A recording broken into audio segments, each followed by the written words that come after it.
at scatter plots and correlation today. We're going to talk about scatter plots, and then in the second half of the lesson, we'll look at correlation. So the first key vocabularies that we need when we think about scatter plots is we're going to be working with two variables when we have a scatter plot. And often we're looking for a relationship between those variables. So we're going to call one of them our explanatory and one of them our response. So it says if we think a variable x may explain or even cause changes in another variable y, we call x the explanatory and y is the response. So the explanatory variable can explain what's happening to the other variable, and the other variable is responding to changes in the explanatory. We only say that we have explanatory and response variables if we're looking at one of them directly making a change to the other. So if we're just saying, is there some sort of a relationship between them, we don't necessarily call them explanatory and response. But if we're saying, does this one possibly cause the other one, then we're going to say our indicator would be our explanatory, and the thing that's being caused is our response. So one of the examples in the book says, how does drinking beer affect the level of alcohol in our blood? The legal limit for driving in all states is 0.08%. Student volunteers at Ohio State drank different numbers of cans of beer. I love that. Student volunteers drank beer. Of course they did, especially at Ohio State, right? So 30 minutes later, a police officer measured their blood alcohol content. The number of beers consumed is the explanatory variable, and the percent of alcohol in the blood is the response variable. Because drinking more beer will cause you to have more alcohol in your blood. So doing one thing affects the other one. So the explanatory is how much they drank. The response is how much alcohol they have in their system. Another example says, a college student aid officer looks at the findings for the National Student Loan Survey. She notes data on the amount of debt recent graduates, their current income, and how stressful they feel about their college debt. She isn't interested in predictions, but is simply trying to understand the situation of recent college graduates. So then we do not say we have an explanatory or response variable. She's just looking at, do they have debt? How much debt do they have? How do they feel about that debt? Okay? She's not trying to say necessarily that having more debt is going to cause more stress. But if a sociologist was looking at that same thing, she might care about, is this debt causing stress? And then we would talk about an explanatory and a response. If we're just trying to look at data and say, what is the data, and not draw any sort of conclusion, then we don't use these words. But if we're trying to draw a conclusion of, is there a relationship between one and the other, then we're going to say we have an explanatory and response variable. When we do a scatter plot, we need quantitative variables, and we're going to have our explanatory variable go on the x-axis, and our response variable go on the y-axis.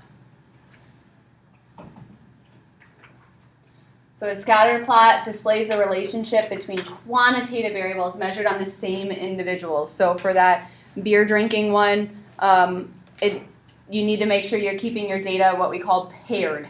That I'm looking at how much beer this person drank and that same person's blood alcohol level. That we're pairing up that data, and then we would plot those data points. A scatter plot looks like lots of points. We don't connect the dots. We just have lots of points to show things. So some different...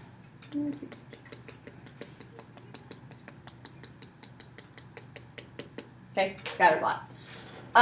We've got lots of points. Sometimes they follow some sort of a pattern. Sometimes they don't. If they follow a pattern, then there's probably a relationship between those variables.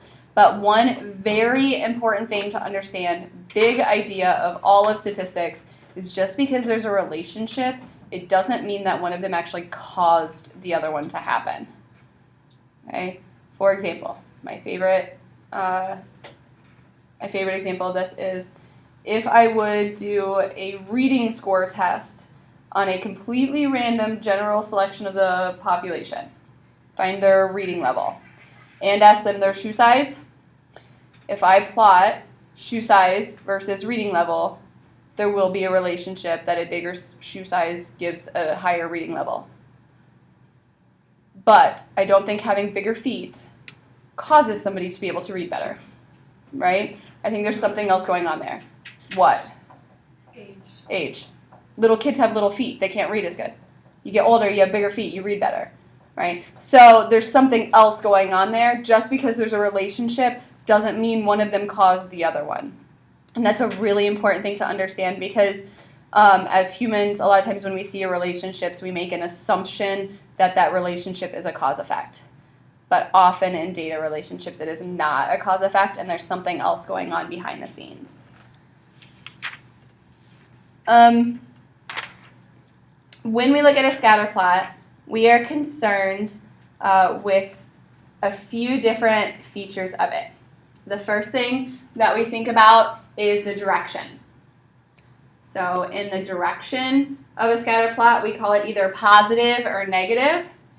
A positive direction is a general upward trend. A negative direction is a general downward trend. Okay? It doesn't have to be perfectly in a line, but in general, if the points are heading upward as you go to the right, we call that a positive relationship. And if they are in general heading down as we go to the right, we call that a negative relationship. Just like in algebra, we have a positive slope or a negative slope. It's that same relationship. We care about the form of our scatter plot. So our form could be a straight line. In general, it's not going to be perfect, but in general, are they pretty much following in a straight line pattern? It could fall in some sort of a curved pattern. Or we could end up with kind of clusters where we've got something happening in one region and something else happening in another region. That kind of all the points are forming some different groups together.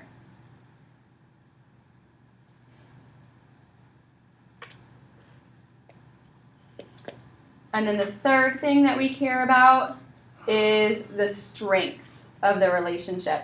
And that is how closely those points stick to whatever form we said it is. So if it's following a general linear pattern, is it really tight, like those points are really almost in a line? Or is it pretty spaced out, that in general they're kind of in a line, but it's a pretty wide scatter? And so we say our strength is either strong or weak. Okay? That strong is they're closely following that pattern. Strong would be like that one right there. Yeah, that one's a pretty strong pattern because there's really, you can see a general trend of what that line is doing. Whereas if they get spread more wide, then it's going to be a weaker pattern. Wait, so that right there's strong? It's a medium. Okay. I mean, there's definitely like a middle to that. Like if I want to eyeball in, I could kind of follow through the middle of this pattern and see what's happening there. The distance that we're going out to get to some of these points is probably a little bit more than what we would like to have like a strong relationship. So this is kind of like a medium strength. We can definitely see a clear distinction on what shape it's supposed to be, but it's maybe a little bit wide. Mm-hmm. Okay.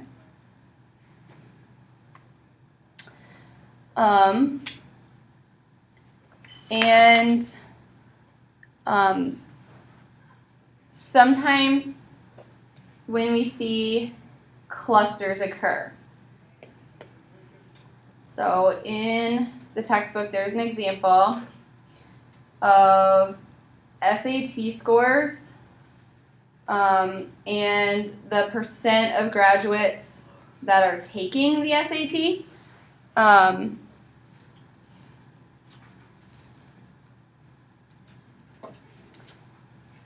And it had a cluster relationship that we saw some stuff over here, and then we saw some stuff down in here. Okay, so what this says is when a lower percent of graduates are taking the SAT, the average score was higher. But as more and more and more of the senior class takes the SAT, their average score becomes lower. Okay? When we look, so each one of those points represents what then? A student? SAT score?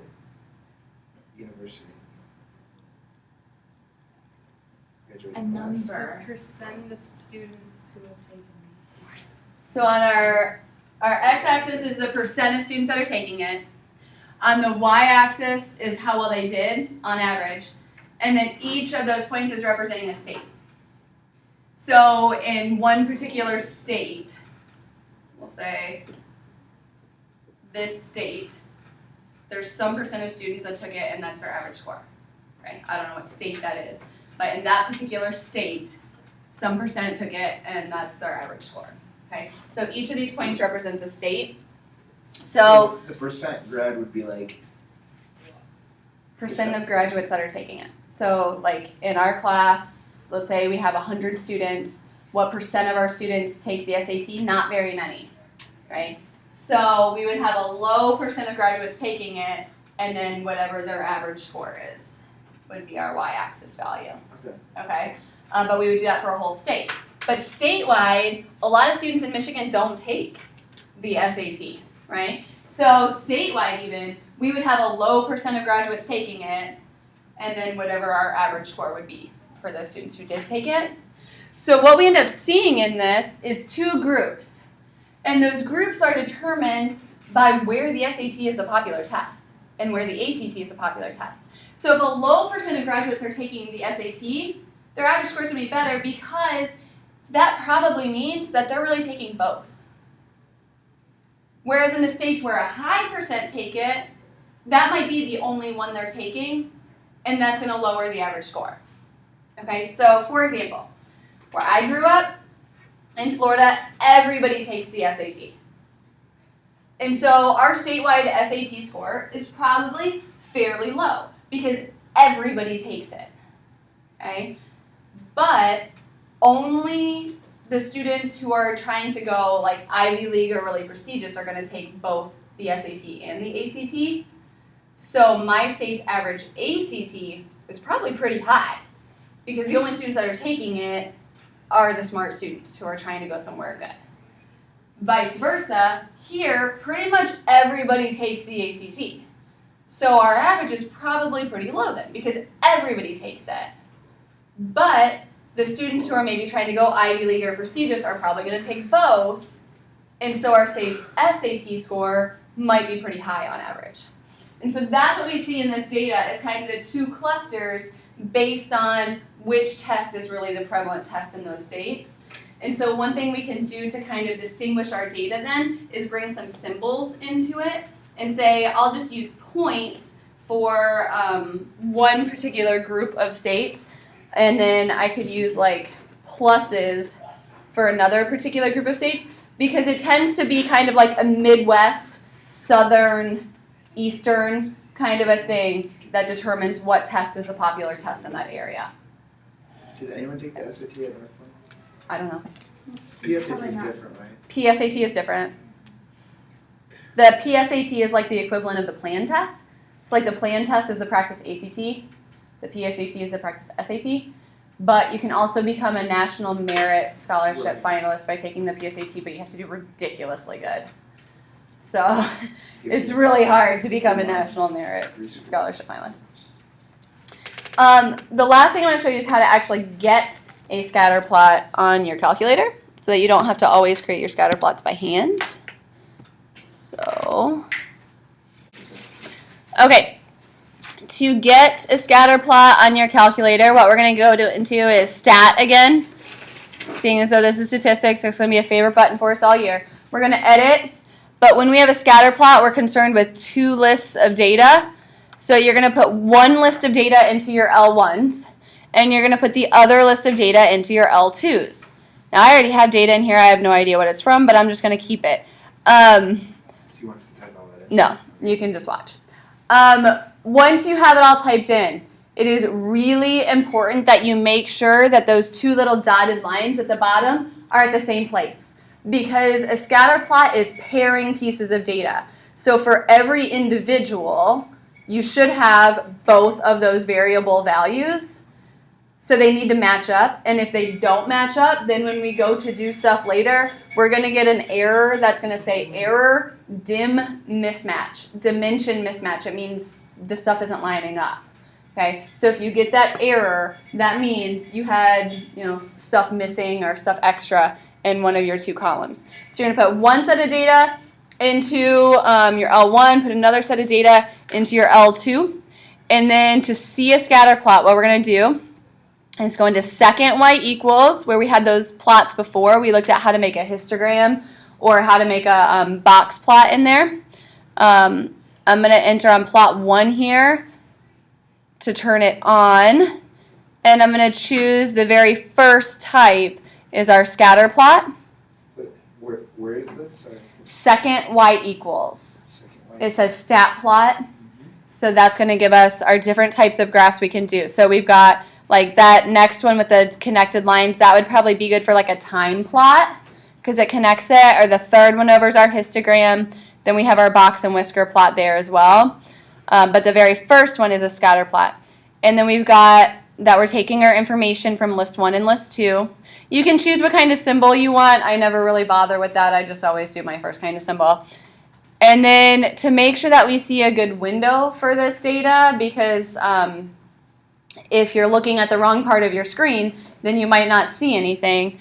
Press zoom and choice 9, I think. Zoom stat. I'll select that. And it will choose an appropriate window to be able to see my data. Okay. Then in terms of looking at this, I would say that in general, I'll let you say in general. Is this positive or negative relationship? Positive. A little bit positive. I mean, it's kind of going up as we go across. Is it strong or weak? Weak. It's definitely weak. There's like not a distinct shape in here. So then if we try to talk about its form, it doesn't really look linear. It looks like there's a little bit of like a growth curve to it almost. One thing that can really change the way that data looks is by graphing it on different scales.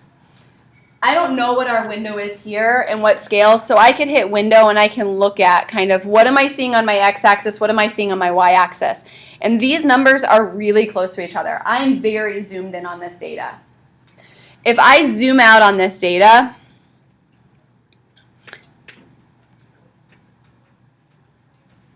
we see a curve there now too. We'll just ignore that curve.